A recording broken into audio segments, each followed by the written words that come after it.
귀한 찬양 우리 감사드립니다. 오늘 우리에게 주시는 하나님 말씀 사도행전 2장 1절부터 4절까지 말씀입니다. 사도행전 2장 1절부터 4절까지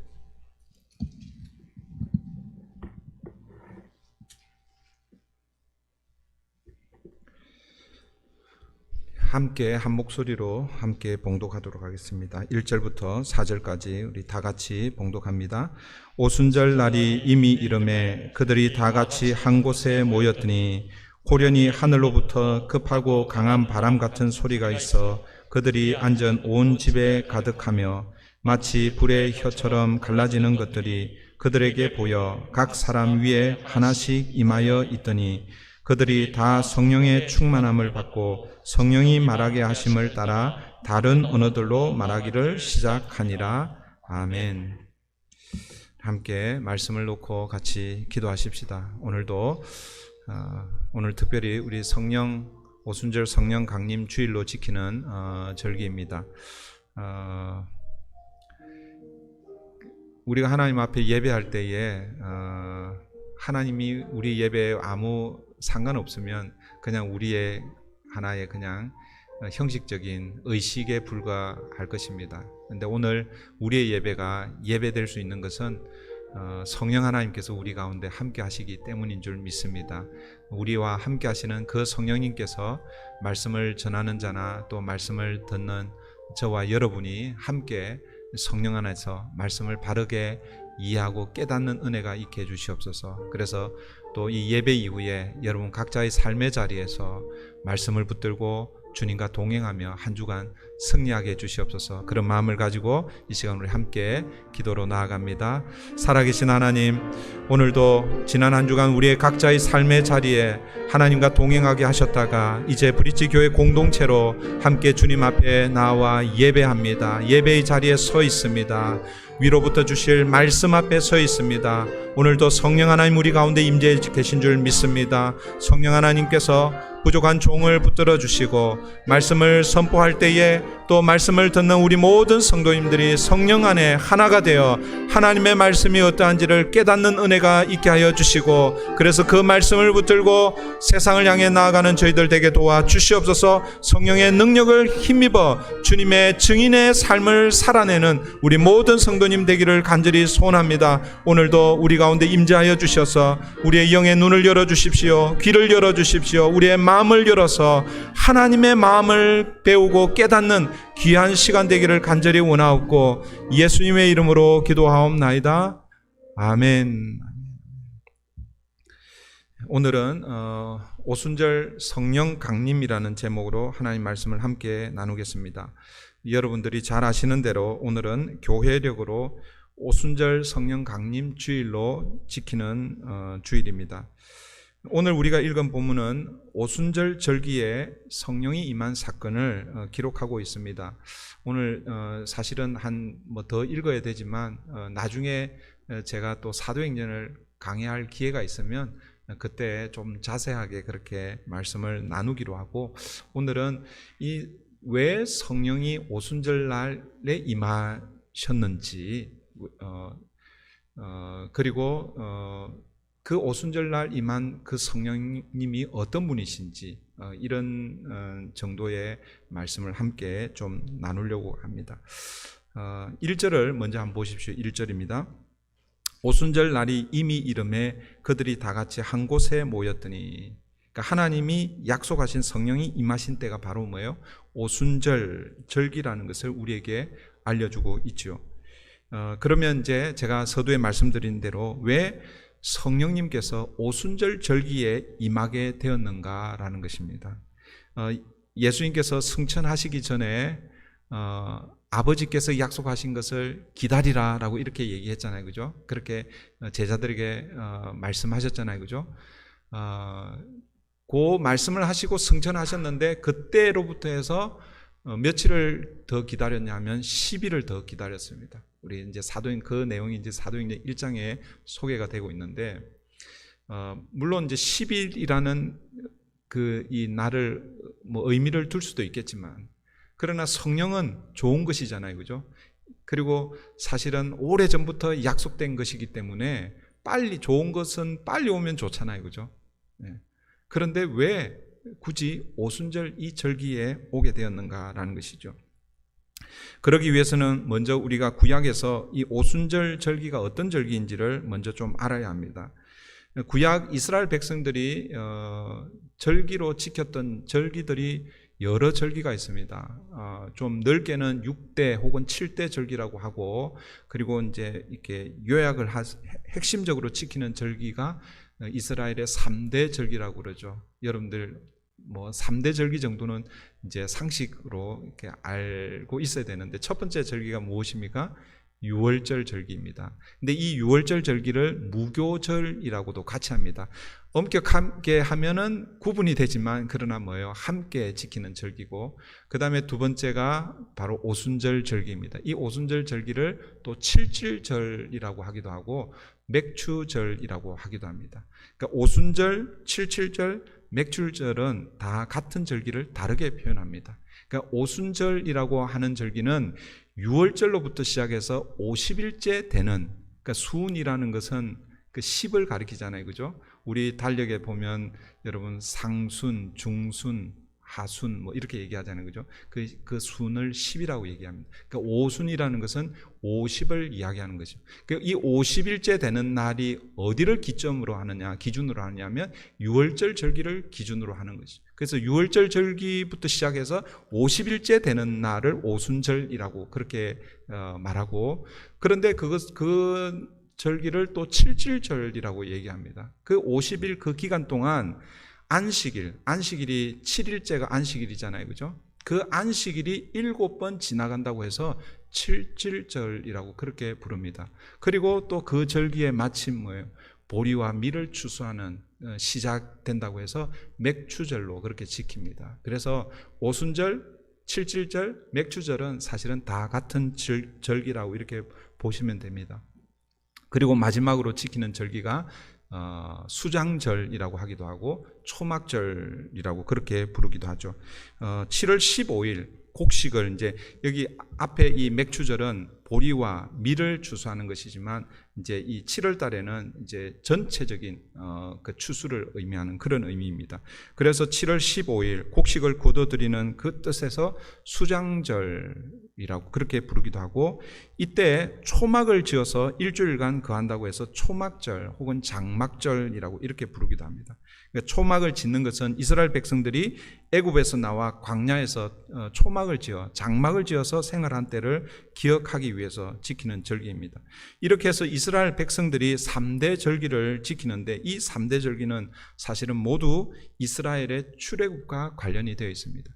그러니까 출애굽과 관련되어 있다라는 것은 사실은 이 절기 전체가 사실은 뭐예요?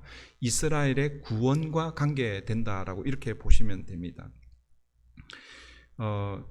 이 이스라엘의 이 3대 절기가 구약 이스라엘 백성들에게만 국한되는 단절된 절기인가라는 것이죠. 그렇지 않다라는 것이죠. 이 절기는 예수 그리스도께서 이 땅에 오심으로 신약에 이 3대 절기가 연결되어 있다라는 것입니다. 이 이스라엘의 3대 절기가 우리에게 어떻게 영적으로 연결되어 있는가? 먼저 유월절은 여러분 예수님의 그 세례 요한이 예수님께서 자기에게 세례를 받으러 나오실 때에 예수님을 가리켜서 뭐라고 얘기했습니까?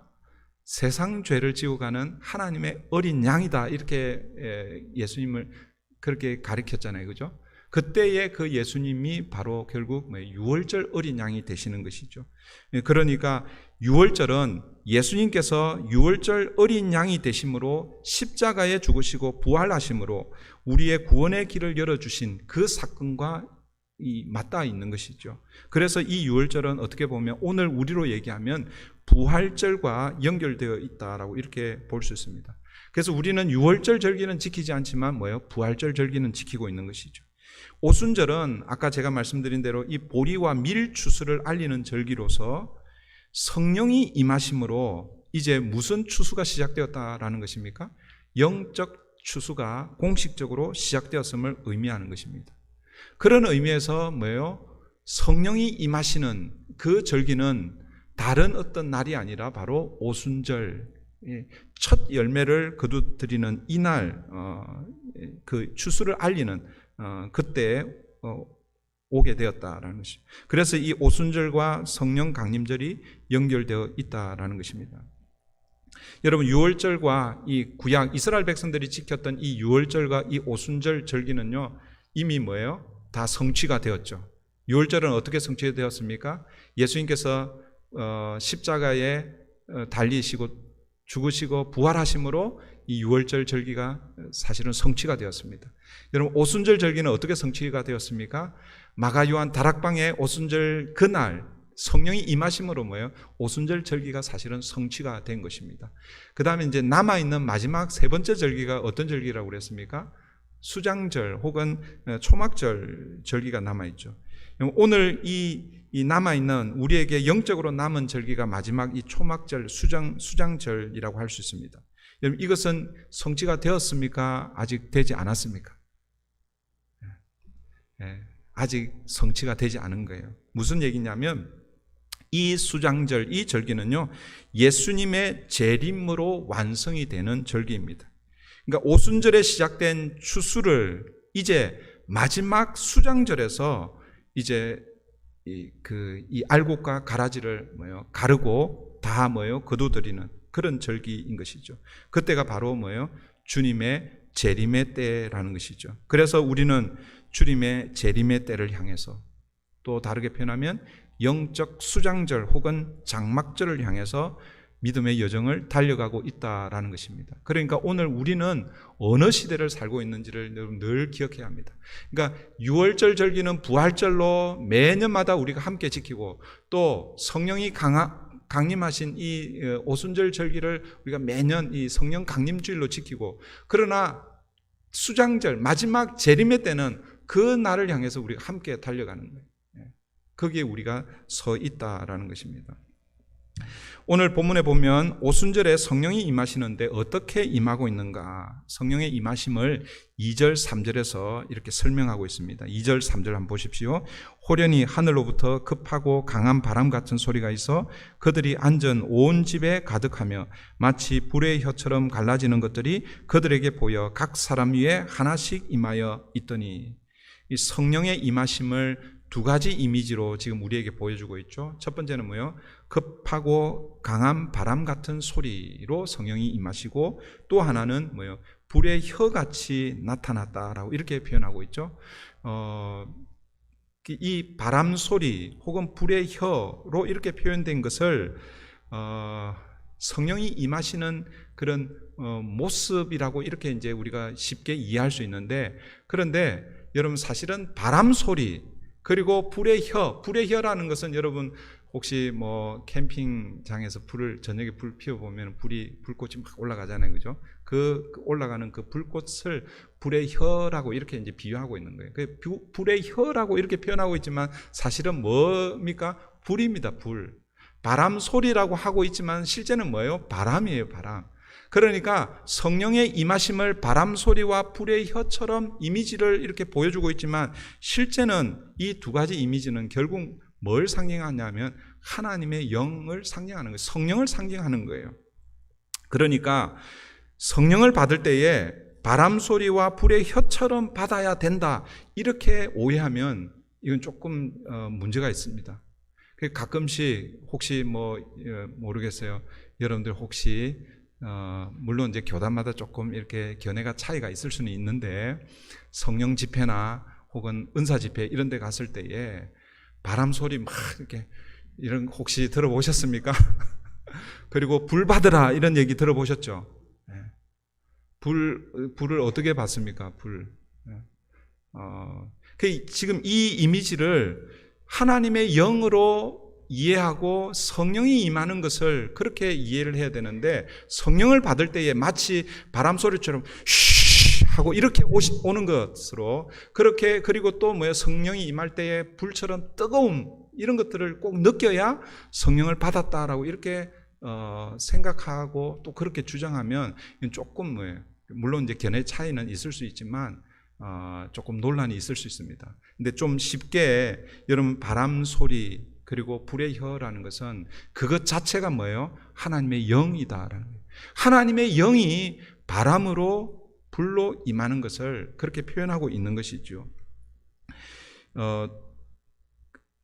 이 바람 소리, 이 바람을요, 그러니까 이제 이 바람 소리 자체가 뭐예요? 하나님의 영이라고 그랬죠.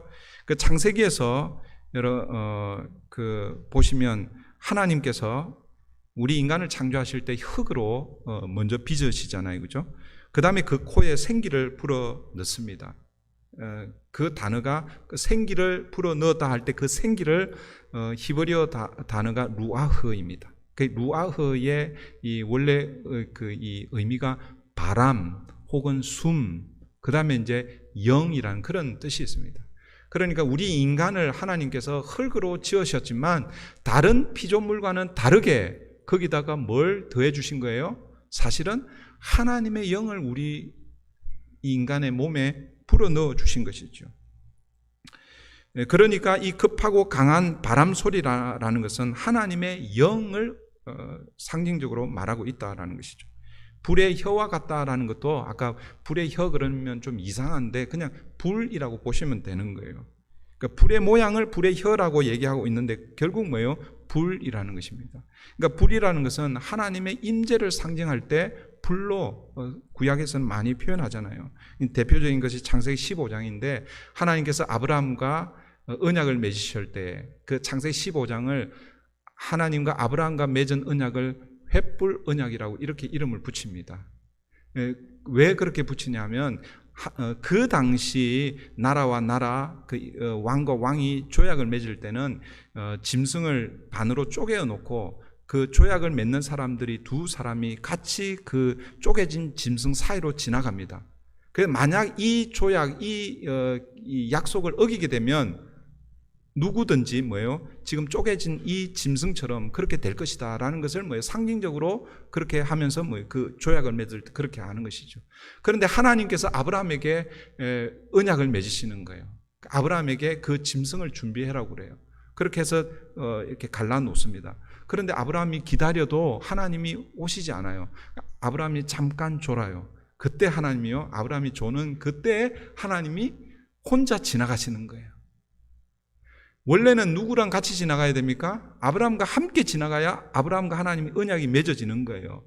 그런데 하나님 혼자 지나가십니다. 어떻게 해요? 불로 지나가시는 것이죠. 그래서 횃불 언약이라고 이렇게 이야기하는데 그러니까 하나님과 아브라함이 맺은 이 언약은 일방적인 언약인 것을 그렇게 보여주는 거예요. 그러니까 아브라함은요, 지나갔어요? 안 지나갔어요? 아브라함은 안 지나갔어요. 그러니까 아브라함이 하나님과 맺은 언약을 어기면 아브라함에게 책임이 있어요? 없어요? 책임이 없는 거예요. 왜요? 아브라함은 지나가지 않았거든요. 누구만 지나갔어요? 하나님만 지나간 거예요. 그래서 그것은 무조건적인 언약이라고 그렇게 부르는 거예요. 오늘 저와 여러분에게 하나님의 언약이 주어질 때에 하나님께서 오늘 우리를 구원하실 때에 여러분 우리와 함께 약속을 맺고 언약을 맺고 그렇게 우리를 구원하시는 것이 아닙니다. 만약 그렇다면 여러분 여기에 구원받을 사람 한 사람도 없죠. 우리는 하나님과 언약을 맺었지만 언제나 우리는 그 하나님 언약을 파기하잖아요. 그렇죠?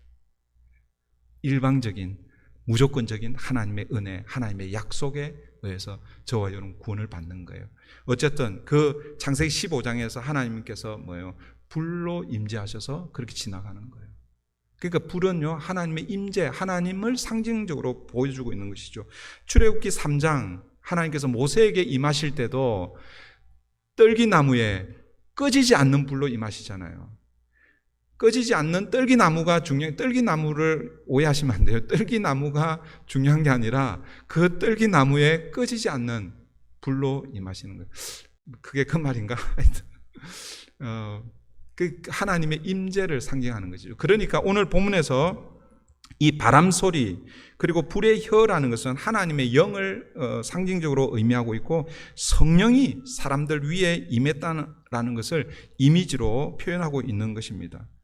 그러면 우리는 이런 질문을 이제 또 해야 되는 것이죠. 우리가 지금 성령을 받을 때에도 오순절 성령 강림 사건처럼 그렇게 급하고 강한 바람 소리처럼 그리고 불의 혀같이 그렇게 성령을 받아야 하는가라는 것입니다. 혹시 그렇게 성령 받으신 분들 혹시 계신가요? 아마 이 중에는 그렇게 성령을 받으신 분들도 있을 겁니다. 그러나 또 대부분의 사람들은요, 성령을 그렇게 받지 않습니다. 여러분에게 성령이 임했습니까? 대답 잘 하셔야 돼요. 여러분들의 성령이 임했습니까? 예, 예, 예. 또 마음속으로 대답은 안 하시고 마음속으로 대답하신 분들 혹시 계실지 모르겠습니다. 그런 분들은 내가 성령을 받았나 의심하면서 대답을 안 했을 수도 있습니다.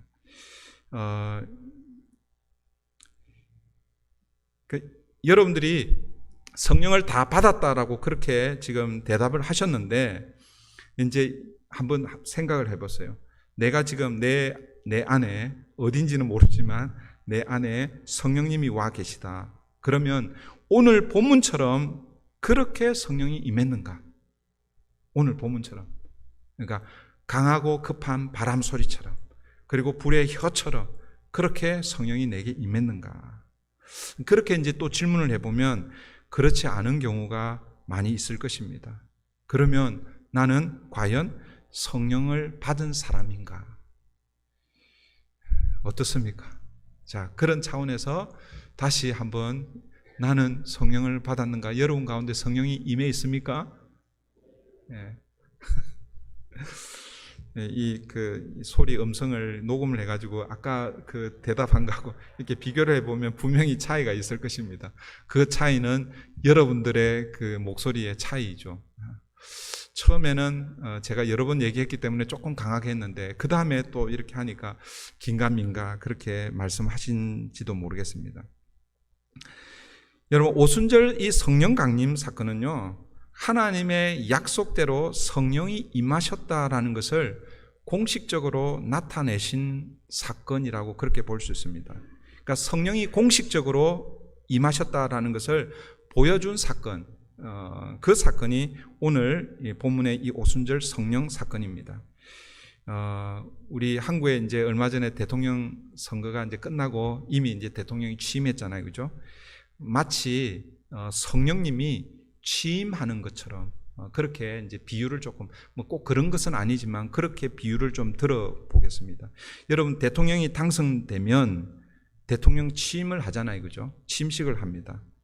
취임식을 하고 나서 그 다음부터 대통령의 임무를 수행하는 것이죠. 그런데 여러분, 대통령이 자신의 임무를 수행할 때마다 취임식을 했습니다. 그런데 뭐 예를 들어서 어떤 그 대통령으로서 임무를 수행할 때마다 이 취임식을 또 하고 대통령 임무를 수행하고 또 다른 곳에 가서 또 대통령의 취임식을 또 하고 또 다른 그 대통령의 임무를 수행하고 그렇게 하지 않는다라는 것입니다. 취임식을 함으로 뭐예요? 이 사람이 이제는 뭐예요? 대한민국의 대통령이다라는 것을 공식적으로 인정하는 것입니다. 그리고 나서 그 다음에는 뭐예요? 자신에게 주어져 있는 그 임무를 하는 것이죠. 성령이 이 땅 가운데 임하심도 꼭 그와 같다라는 것입니다. 오순절 성령 강림 사건은 하나님이 약속하신 성령이 예수 그리스도를 구주로 믿는 자들에게 임하실 것을 이제 뭐예요? 첫 번째 공식적으로 마가 요한 다락방에 임재하셨습니다. 그리고 나서 그 이후에 이제 앞으로 계속해서 개개인에게 성령이 임하실 것인데, 이걸 다르게 표현하면 성령의 임무라고 할 수 있겠죠. 임하실 때는 2000년 전 이 오순절 성령 강림 사건처럼 그렇게 동일하게 임하시지 않는다라는 것입니다. 물론 어떤 사람은 내가 성령 받을 때에 강한 바람 소리 같은 것을 느꼈습니다. 뜨거운 불과 같은 것을 느꼈습니다. 이렇게 고백하시는 분들이 있을 수 있습니다. 성령이 그렇게 임하실 수 있습니다. 그러니까 2000년 전 오순절 성령 강림 사건 때처럼 그런 유사한 그런 느낌을 가질 수가 있습니다. 그러나 그렇다고 해서 모든 사람들 개개인에게 마치 그와 같이 임하는 건 아니다라는 거예요.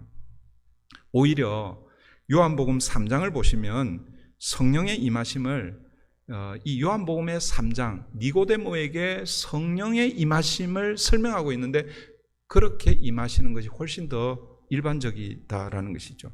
요한복음 3장 5절을 보시면 제가 연초에 이 요한복음 3장 5절을 강해를 한 적이 있는데 여러분 요한복음 5장 3절부터 제가 한번 쭉 읽어드립니다. 예수께서 대답하시되 진실로 진실로 내게 이르노니 사람이 물과 성령으로 나지 아니하면 하나님의 나라에 들어갈 수 없느니라.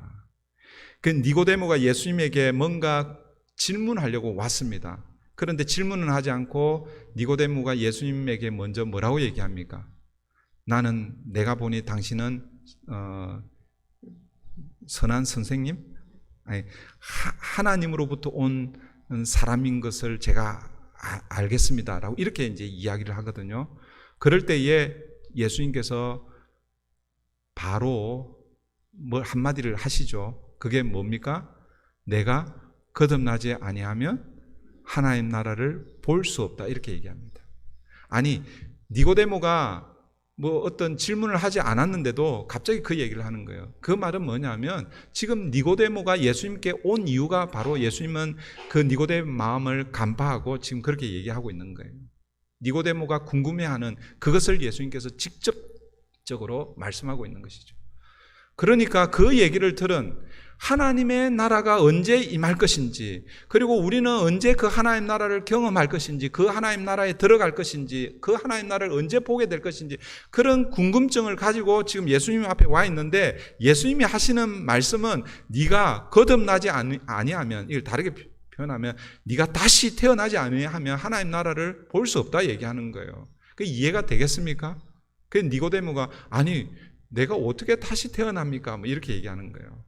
그걸 이제 다시 예수님께서 이렇게 설명하고 있는 거죠. 다시 태어난다라는 것을 예수님 이렇게 설명하고 있는 거예요. 예수께서 대답하시되 진실로 진실로 내게 이르노니 사람이 물과 성령으로 나지 아니하면, 이 물과 성령을 제가 그때 어떻게 설명을 드렸습니까? 물과 성령을 따로 볼 수도 있지만 따로 보기보다는 뭐예요? 요한복음에서는요, 이 물을 메타포, 그러니까 이 물을 무엇에 은유적으로 표현했냐면요, 성령을 은유적으로 표현했습니다. 그게 가장 대표적인 게 7장 초막절에 마지막 그 절정에 그 다윗의 우물에서 물을 길러서 이 제단 거기 고랑을 파서 거기에 물을 붓는 그 시점에 예수님께서 사람들 앞에서 일어서서 큰 소리로 외칩니다. 누구든지 목마른 자들은 다 내게로 오라. 내가 그 너희를 마시게 하겠다 그랬잖아요. 그런데 그 말씀 쭉 보면은 그 물, 그 생수는 곧 성도들에게 임할 성령을 가리킴이라라고 이렇게 말씀하고 있습니다. 그러니까 이 요한복음, 이 사도 요한은요, 이 물과 성령 같은 이 메타포로 보고 있는 거예요. 그래서 물과 성령으로 이렇게 나와 있지만 물, 곧 성령이라는 것이죠. 그러니까 성령으로 나지 아니하면, 그러니까 다르게 표현하면 성령을 받지 아니하면 하나님의 나라에 들어갈 수 없다라고 이렇게 말씀하고 있는 것이죠. 그러면서 또 이해하기 쉽지 않은 말씀을 하고 있죠. 육으로 난 것은 육이요 영으로 난 것은 영이니. 육으로 난 것은 육이라는 이 말은요, 내가 아무리 육적으로 아무리 열심히 잘 살아도 그것은 뭐예요? 썩어질 육체라는 것입니다. 내가 육신의 어떤 힘을 가지고 어떤 수많은 것들을 성취하고 선행을 하고 아무리 해도 육에서 난 것은 육이라는 것입니다.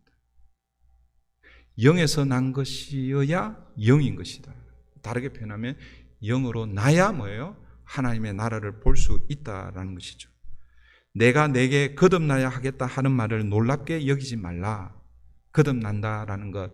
그러니까 지금 이 니고데모가 예수님과의 이 대화 가운데서 거듭난다라는 게 이해가 안 되는 거예요. 우리는 지금 다 알고 있다고 생각하니까 뭐 이해가 되죠. 그런데 지금 예수님하고 지금 대화하는 이건 니고데모는요, 이게 무슨 말인지 전혀 도저히 이해가 안 되는 거예요. 그런데 예수님의 핵심은 뭐냐면 거듭나는 것, 다시 태어나는 것은 위로부터 거듭나야 되는데 그것은 하나님의 성령이 임해야 거듭난다라는 것입니다. 그러면서 그 성령이 임하심을 이렇게 표현하고 있습니다.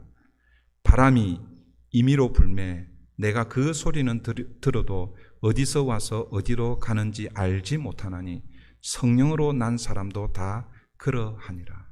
성령으로 난다라는 것은 영으로 태어나는 것, 다시 거듭나는 것이죠. 그러니까 성령을 받아야 다시 태어나는 건데, 그런데 바람이 어디서 와서, 바람은 우리가 바람의 존재는 다 알고 있잖아요, 그죠? 그러나 그 바람이 어디서 와서 어디로 가는지 모르듯이 성령으로 거듭나는 것도, 성령을 받는 것도 사실은 뭐예요? 모를 수 있다라는 거예요. 그러나 혹 개중에 영적 민감한 사람들은 성령 받았다라는 것을 개인적으로 그렇게 체험하고 또 그 성령 받은 날짜까지 이렇게 기억하시는 분들도 간혹 있습니다. 간혹 있는데, 근데 모르겠어요. 그거는 정확한지 아닌지는 제가 모르겠어요. 여러분들의 생일을 정확하게 기억하고 있죠, 그죠? 여러분들이 태어난 그 생일을 여러분들이 인식해서 기억합니까? 아니에요. 여러분의 부모님들이 1년에 한 번씩 그날에 맨날 이렇게 하는 거예요. Happy birthday to you 이렇게 하니까 이제 자라면서 아, 그날이 내가 태어났구나 이렇게 소위 말해서 세뇌가 된 거예요. 세뇌가. 근데 실제로 그날 안 태어났을 수도 있잖아요, 그죠? 부모님이 착각해가지고 다른 날 태어났는데 잊어버리고 있다가 그날 이렇게 해가지고 할 수 있단 말이에요. 그러니까 오늘 여러분들이 기억하고 있는 그 생일은요, 여러분들이 태어날 때 그때 기억하고 지금까지 온 것이 아니라 그냥 이렇게 부모에 의해서 그냥 오면서 이렇게 된 거죠. 성령으로 태어나는 것도 마찬가지입니다. 사실은 우리는 몰라요. 우리는 몰라요. 그런데 이제 알 수 있는 게 있죠. 알 수 있는 게. 내가 성령으로 태어났다라는 것을 어떻게 알 수 있습니까? 바람은 어디서 와서 어디로 가는지 모르지만 바람의 존재를 알잖아요. 어떻게 알 수 있습니까? 스치는 바람에 바람이 스치고 지나가는 나뭇잎이 막 흔들리는 거예요. 바람에 지나가는 그 뭐예요? 증거를 통해서 알 수 있는 것이죠. 그러니까 성령이 임한 사람들은 여러분의 삶에 통해서 그것이 어떤 사람은 미세하게 그 증거들이 보이지만 그러나 뭐예요? 바람이 지나가는 거예요. 어떤 사람은 바람이 강하게 불어가지고 막 이렇게 나무가지가 막 흔들려요. 그런 사람들은 성령의 임재를 좀 강하게 그렇게 받았다라고 이렇게 볼 수 있겠죠. 그 정도의 차이이지, 여러분 성령은요, 막 그냥 강하게 와야 내가 성령을 받고, 그렇지 않고 그냥 쓱 하고 지나가면 성령을 안 받았고 그런 게 아니다라는 것입니다.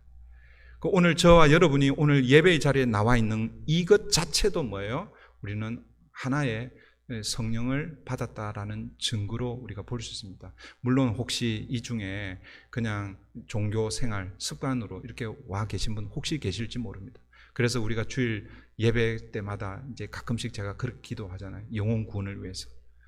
혹시라도 이 습관적으로 친구 따라 강남 가듯이 이민 와서 그냥 그냥 친구 따라 교회 와가지고 그냥 시간이 훌쩍 지나서 지금 집사로, 권사로 혹은 장로로 그렇게 앉아 있는데 아직도 뭐예요?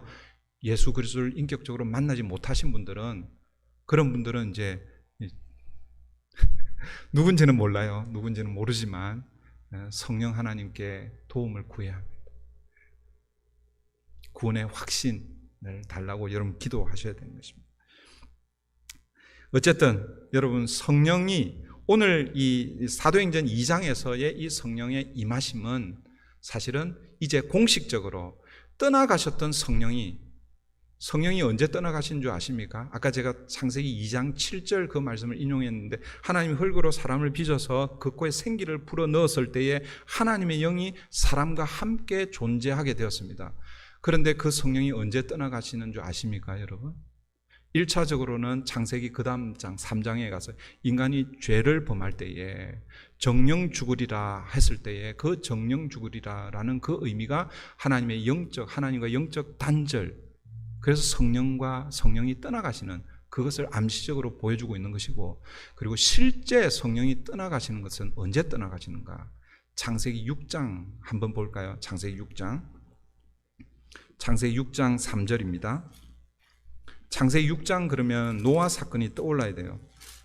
노아 시대에 이제 노아의 홍수 사건이 이제 전개가 될 텐데 그 노아 시대 때에 사람의 죄악이 세상에 관영했을 때입니다. 그때 하나님께서 6장 3절에서 이렇게 말씀하십니다. 잘 들어보십시오.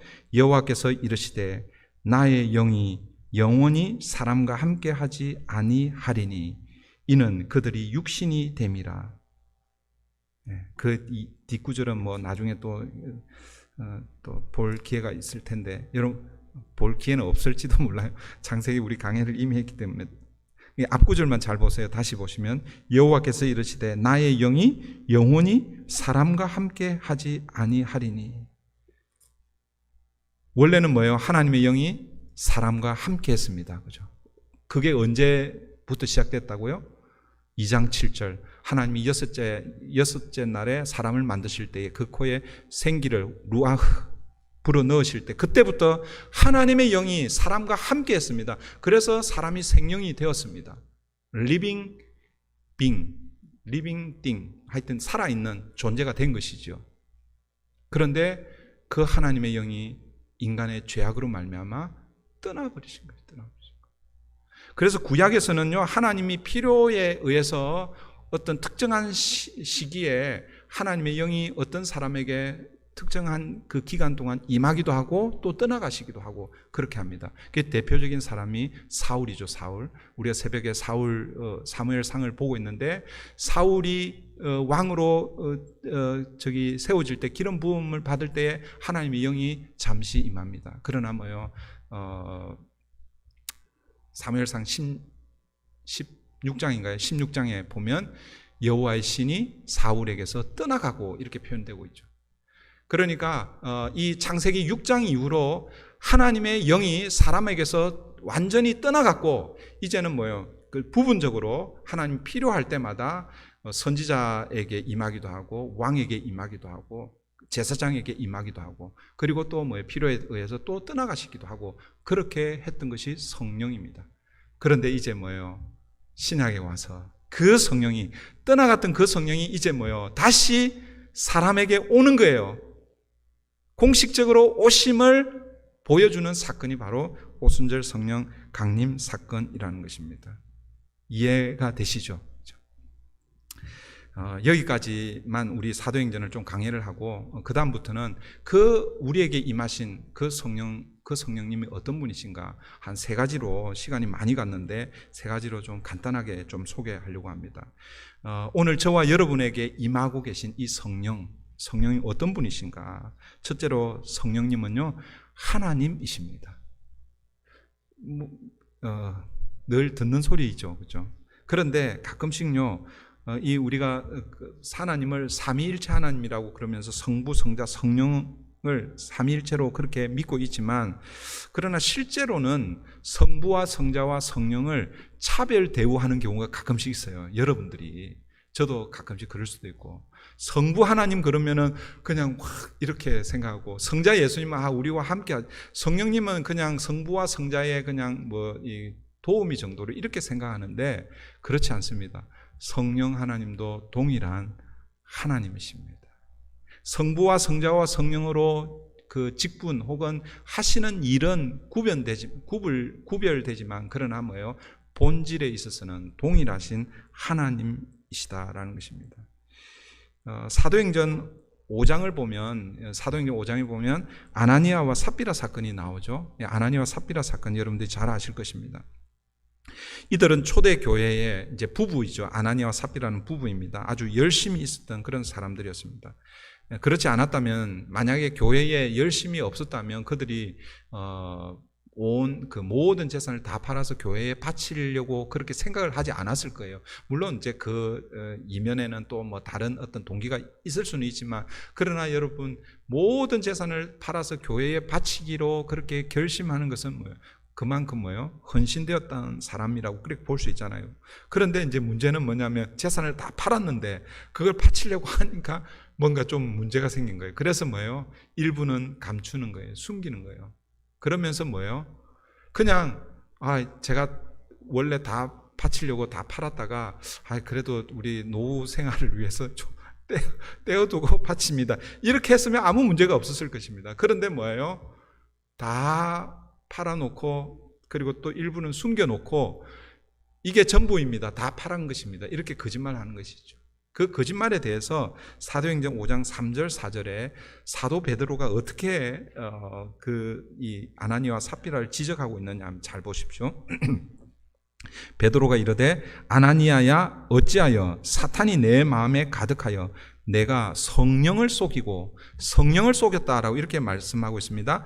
땅값 얼마를 감추었느냐? 땅이 그대로 있을 때에는 내 땅이 아니며 판 후에도 내 마음대로 할 수가 없더냐? 어찌하여 이 일을 내 마음에 두었느냐? 사람에게 거짓말한 것이 아니요. 그러니까 사도들 그리고 교회에 거짓말한 것이 아니요. 그 다음에 뭐요? 원래는 뭐로 돼야 돼요? 성령께 거짓말한 것이다. 이렇게 해야 되잖아요. 그죠? 그런데 사도행전 5장 5절은 이렇게 말씀하고 있습니다. 사람에게 거짓말한 것이 아니요 하나님께로다. 그러니까 성령, 앞에는 성령을 속였다라고 하는데 그 다음에는 뭐예요? 그 성령을 하나님으로 그렇게 인식하고 있다라는 것이죠. 그러므로 여러분 성부 하나님과 성령 하나님을 여러분 하시는 일은 다르지만 그러나 본질에 있어서는 동일하신 분이다라고 그렇게 이해하셔야 됩니다. 성령 하나님은 언제나 뭐요? 성부 하나님과 함께 하셨고 동일하신 분이십니다. 성부 하나님께서 세상을 창조하실 때에도 성령 하나님은 함께 하셨습니다. 창세기 1장 2절에 보면 땅이 혼돈하고 공허하며 흑암이 깊음 위에 있고 하나님의 신은 수면에 운행하시니라. 성령 하나님은요 성부 하나님의 창조 사역에 함께 하셨습니다. 1장 26절에 보면 하나님이 인간을 창조하실 때 뭐라고 표현하십니까? 하나님의 형상대로 창조하신다고 그러는데 그때 우리의 형상대로 우리의 모양대로 그렇게 말씀하시잖아요. 그죠?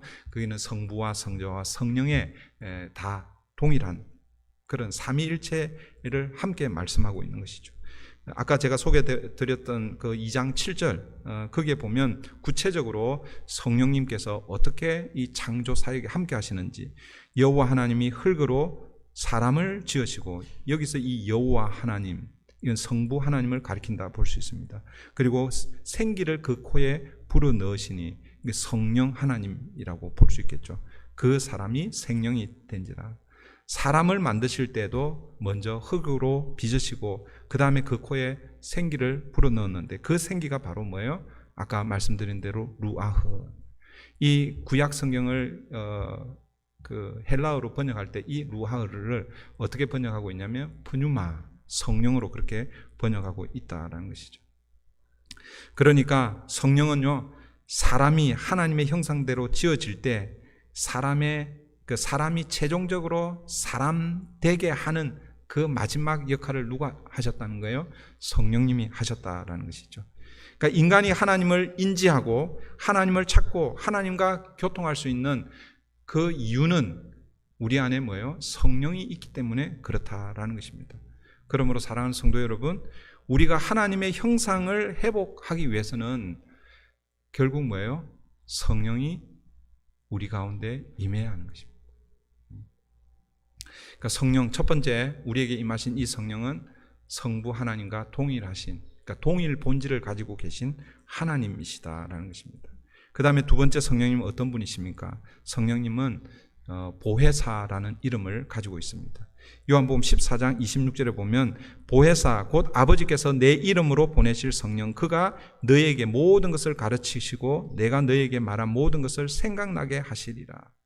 성령의 또 다른 이름을 보혜사라고 이렇게 부르고 있습니다. 예수님께서 다른 보혜사를 보내겠다라고 이런 표현을 하고 있죠. 그러니까 다른 보혜사라는 것은 예수님 자신도 뭐라는 거예요?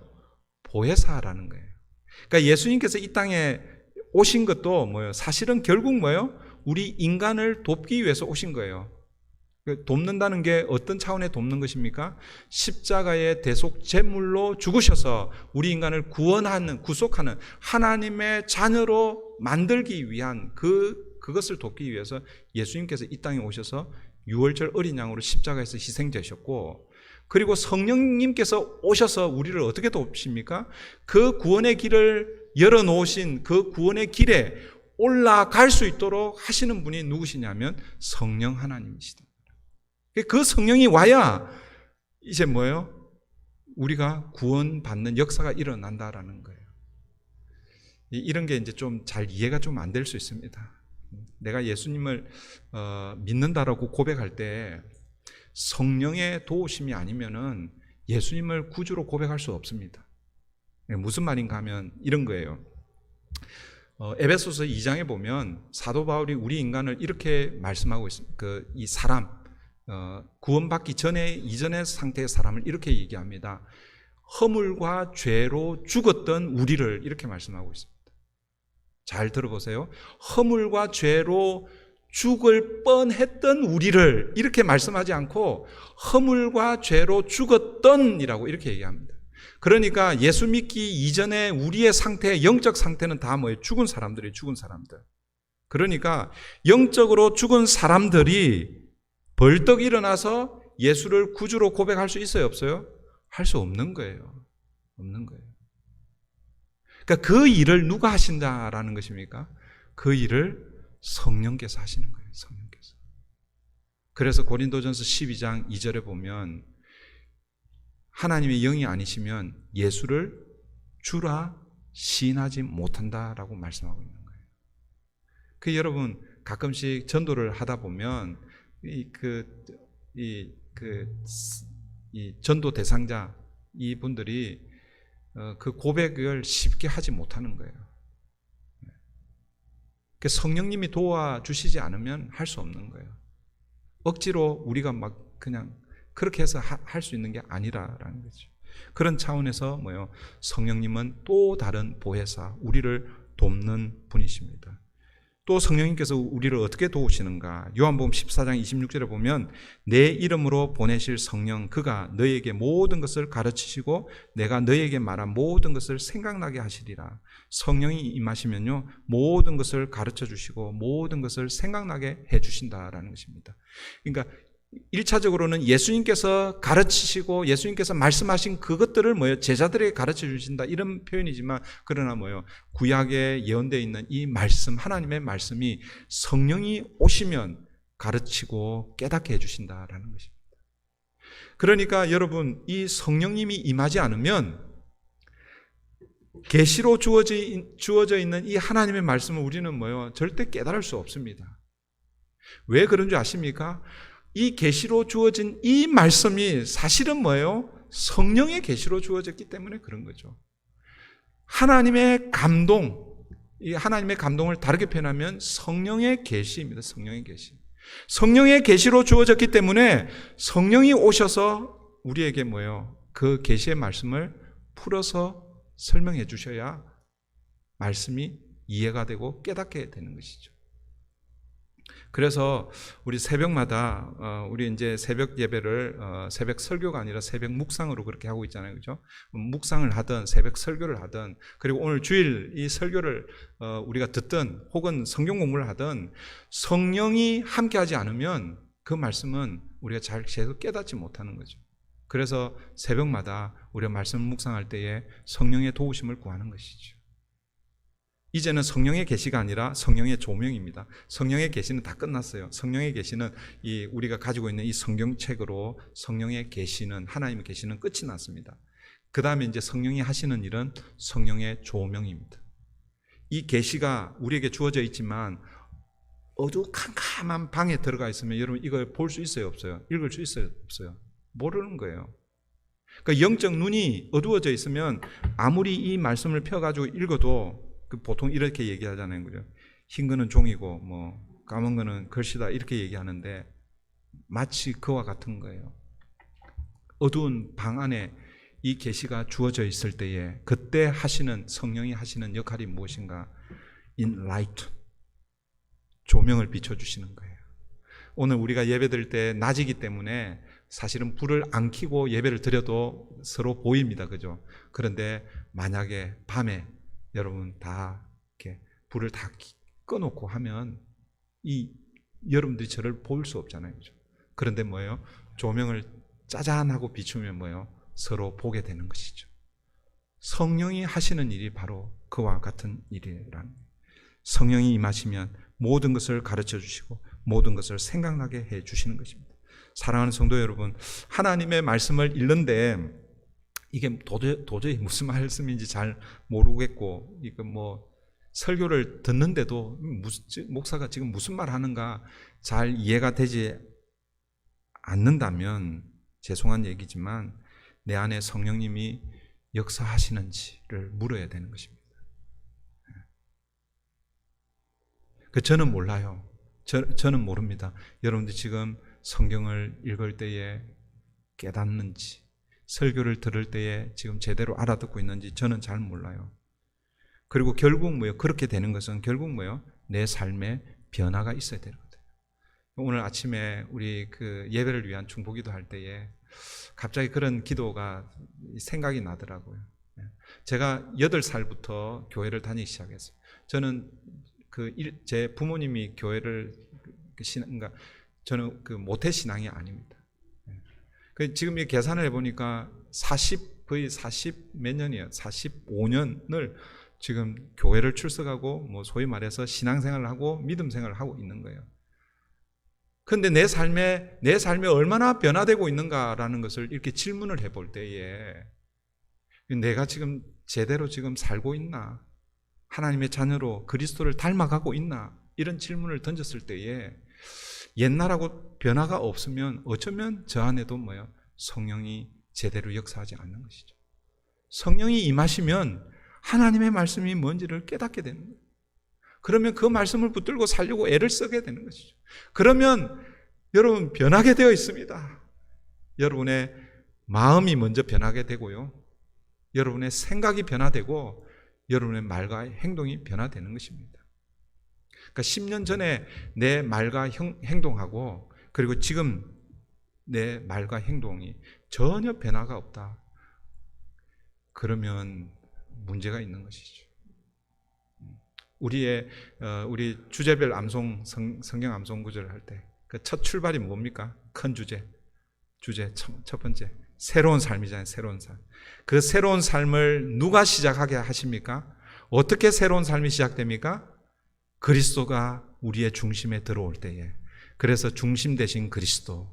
그런즉 누구든지 그리스도 안에 있으면 새로운 피조물이라. 이전 것은 지나갔으니 보라 새 것이 되었도다.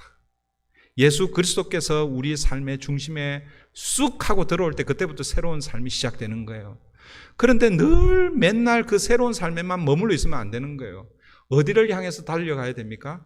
그래서 다섯 번째 주제가 제목이 뭔지 아십니까? 그리스도를 닮아가. 새로운 삶을 시작하게 하신 그 그리스도가 내 중심에 들어왔다면 이제는 뭐예요? 그 그리스도를 뭐예요? 닮아가는 게 우리의 신앙생활이고 믿음의 여정인 것이죠. 그런데 10년 전이나 지금이나 아니 평생 그냥 나는 초지일관이 좋아. 그래서 말도 그냥 옛날에도 함부로 하고 지금도 함부로 하고 앞으로도 함부로 할 거야. 그러면 안 된다라는 것입니다. 왜요? 성령님이 그렇게 두지 않는다라는 거예요. 성령님이 우리 가운데 오시면 하나님의 말씀이 어떠한지를 가르쳐 주시고 깨닫게 해 주시고 그리고 그것을 통해서 우리의 삶을 변화시켜 주시는 분이 성령님이시기 때문에 우리의 삶이 변해야 된다라는 것입니다. 마지막으로 성령님은 어떤 분이십니까? 성령님은 능력이십니다. 능력. 사도행전 1장 8절을 보시면 오직 성령이 너희에게 임하시면 너희가 권능을 받고, 여러분 이 말씀은 곧 성령은 권능, 능력이라는 것을 말씀하고 있습니다. 성령은 단순한 깨달음이나 지식만을 알려주는 것이 아니라 성경이 말씀하는 성령은요 능력이라는 거예요. 하나님의 능력이라는 것이죠.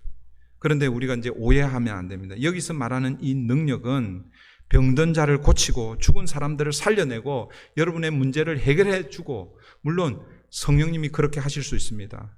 그리고 또 어떤 경우에는 그런 경험을 할 수도 있습니다. 그런데 여러분 사도행전 1장 8절에서 말씀하고 있는 오직 성령이 너에게 임하시면 너희가 권능을 받고 능력을 받을 때 그 능력은 어떤 능력을 말씀하고 있습니까? 그 성령을 받은 사람들이 예루살렘과 온 유대와 사마리아와 땅끝까지 이르러 뭐요? 내 증인이 되도록 하시는 능력이라는 거예요. 성령이 임하지 않으면, 다르게 표현하면 성령이 임하지 않으면 복음이 여전히 뭐예요? 예루살렘에만 머물러 있는 거예요. 제자들의 가슴 속에만 머물러 있는 거예요. 성령이 임해야 제자들이 능력을 받고 담대하게 뭐예요? 복음을 전하는 거예요. 왜 그렇습니까? 그 당시에는요, 복음을 전하면 생명을 내어 놓아야 되기 때문에 그렇다라는 것이죠. 그래서 능력이 아니면, 성령의 능력이 아니면 주님의 증인의 삶을 살 수가 없기 때문에 그런 것입니다.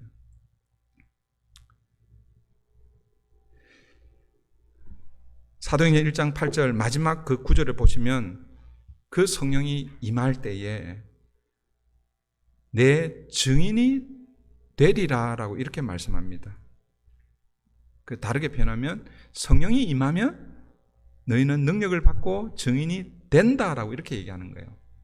다시요. 성령이 임하면 능력이 임할 것인데 그럴 때 너희들은 이제 증인이 되라라는 그런 말씀이 아니라는 거예요. 우리에게 증인이 될 것이다 이 말이 아니에요. 사실은.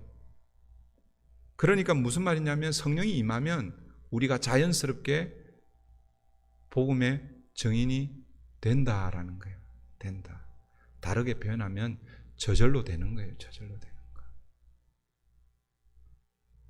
그러면 이제 찔리는 경우가 많죠. 그죠? 저도 찔립니다. 나는 그런데 왜 이렇게 복음의 증인이 못 되고 있는가?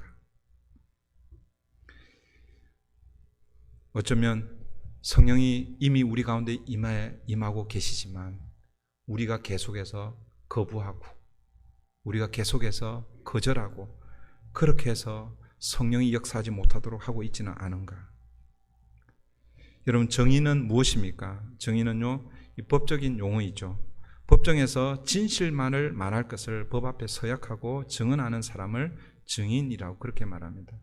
그래서 증인은요, 거짓말을 해서는 안 되는 것이죠. 과장을 하거나 혹은 본 것을 안 보았다고 하거나 그러나 보지 않은 것을 보았다고 하거나 그렇게 말해서는 안 되는 것이죠. 자기가 보고 경험한 것을 진실되게 말해야 하는 것입니다. 그래서 어떤 경우에는요, 증인이 때로는 희생을 감수할 때도 있다라는 것이죠. 그래서 요즘은 증인 보호 신청 이런 거 하잖아요. 그죠? 왜냐하면 반대편에서 그 증인을 납치해 간다든지 아니면 또 위협을 가해가지고 거짓 증인하게 만들기 때문에 그런 거죠. 그래서 사람들이 증인 잘 안 쓰려고 그러잖아요. 그죠? 혹시 여러분도 그렇습니까? 여러분들이 복음의 증인인데 여러분들이 성령을 받고 하나님의 자녀로 주님의 제자로 이미 증인이 되어 있는데 여러분들이 되려고 막 노력해서 되는 게 아니에요. 성령이 임하면 이제 여러분들은 다 증인이에요. 그런데 이런 희생, 이런 헌신, 이런 어려움들, 이런 것 때문에 여러분들 혹시 증인 안 쓰려고 그냥 막 도망 다니고 있지는 않습니까? 이 증인의 이 헬라어가요, 마르투스입니다. 마르투스라는 이 단어가 증인이라는 이 단어인데 영어로 이게 마르터의 어원이 됩니다. 마르터가 어떤 의미냐면요, 순교자라는 그런 의미죠. 그러니까 여러분, 증인은 순교의 각오를 하고 증인을 해야 된다, 이런 의미죠. 그러니까 예수님 그 당시, 그러니까 초대교회 당시, 이 당시에 증인이 된다는 것은 사실은 희생을 각오해야 하고 순교를 각오해야 한다는 그런 의미입니다. 초대교회의 역사는요, 성령의 임재와 함께 그 성령을 받은 그 주님의 제자들, 성도들이 사실은 사람들 앞에 주님의 증인의 삶을 살아내므로 이루어진 것이 바로 초대교회고, 그 초대교회의 지금까지 2000년 역사가 오늘 저와 여러분에게 복음이 증거된 것도 수많은 사람들의 이 증인의 이 삶을 통해서 이루어졌다라는 것입니다. 이제 말씀을 맺습니다. 오늘은 오순절 성령 강림 주일입니다. 하나님과 동등 되신 성령께서 공식적으로 임한 날이 오늘 성령 강림 주일이죠. 창세기 6장 3절 아까 보셨던 그 말씀, 여호와께서 이르시되 나의 영이 영원히 사람과 함께하지 아니하리니, 그때 떠나가셨던 그 성령이 이제 공식적으로 사람들에게 임하시고 이제는 더 이상 떠나가지 않는, 그래서 오늘 신약 시대에 성령이 한번 임하면 절대로 떠나가지 않으십니다. 그 성령이 오늘 저와 여러분에게 임하신 줄 믿습니다. 그 성령님은 우리를 도우시는 분이십니다. 먼저는요, 저와 여러분을 예수 그리스도 앞에 세워서 그 예수를 주와 그리스도로 고백하게 도우시고, 그리고 이제 우리에게 주어져 있는 이 계시의 말씀을 깨닫고 이해하고 그 말씀을 붙들 수 있는 능력을 허락하시는 것이 성령이 우리에게 하시는 일입니다. 그러나 가장 중요한 것은 그 성령이 우리에게 임하여 주님의 복음의 증인의 삶을 살라고 성령님께서 우리에게 임하신 줄 믿습니다. 그런 의미에서 오늘 우리 브릿지 교회와 브릿지 교회를 이루고 있는 저와 여러분이 마지막 남아있는, 우리가 어디를 향해서 달려간다고 그랬어요? 그 새 절기 6월절 예수님의 십자가 사건으로 성취가 되었습니다. 오순절 성령 강림으로 성취가 되었습니다. 이제 마지막 수장절, 마지막 뭐예요? 이 추수 때를 우리가 살아가는 거예요. 그 추수를 위해서 하나님께서 누구를 보내셨다고요? 성령을 보내주신 거예요. 성령. 그 성령의 능력으로 사실은 해야 되는데 거기에는 뭐가 따른다고요? 희생이 따르는 거예요. 헌신이 따르는 거예요. 때로는 순교도 따른다. 혹시 그것 때문에 증인의 삶을 포기하시겠습니까? 아닙니다. 오늘 저와 여러분에게 임하신 그 성령님께서 우리를 복음의 증인으로 삼아주시고, 그래서 우리는 복음을 전하고 생명을 살려내는 저와 여러분, 우리 브릿지 교회 되기를 바랍니다. 한번 따라하겠습니다. 나는 브릿지 교회 성도입니다. 브릿지가 뭐라고 그랬어요? 브릿지? 다리잖아, 다리. 하나님과 세상을 다리 놓는. 다시 한번 더 따라하겠습니다. 나는 다리 놓는 사람입니다. 이제 예배 이후에 여러분 각자의 삶의 자리에 여러분 자녀에게 다리를 놓아 주십시오. 여러분이 친척, 여러분들이 친구, 여러분들이 알고 있는 사람들에게 열심히 다리를 놓아서 주님의 증인의 삶을 사는 저와 여러분 되기를 바랍니다.